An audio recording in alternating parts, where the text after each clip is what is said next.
I'm going to show you how to do a magic ring. A magic ring is a great technique for starting off amigurumi and the centres of granny squares, or projects that start from the middle and go outwards, because you can pull the ring tight and have no hole at the start of your work.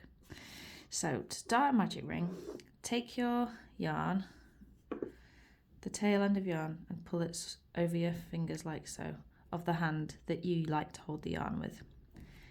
Wrap the yarn around your first two fingers like so, and when it's next to it, just take it and cross it over the loop. So you can see there's a cross here, and just hold it in place. You'll see I'm holding it in place with my finger here. With your hook, go under the first loop like so, and grab the second loop with your hook and pull it up like that. And then with the working yarn, so that's the yarn that's attached to the ball of yarn, yarn round and pull through once, and that will just secure the loop in place. So if you take it off your fingers, you'll see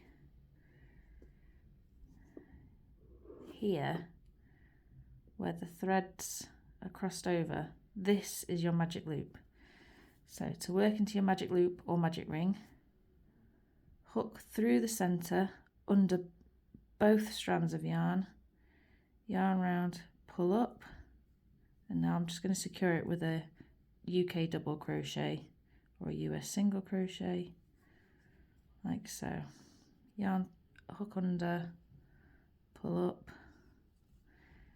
It can be a little bit tricky to hold it, but don't worry too much. As long as you're working through the centre under both strands of yarn, you'll see it's working.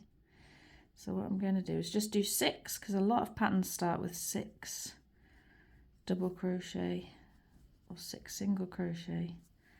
Amigurumi in particular, 1, 2, 3, 4, 5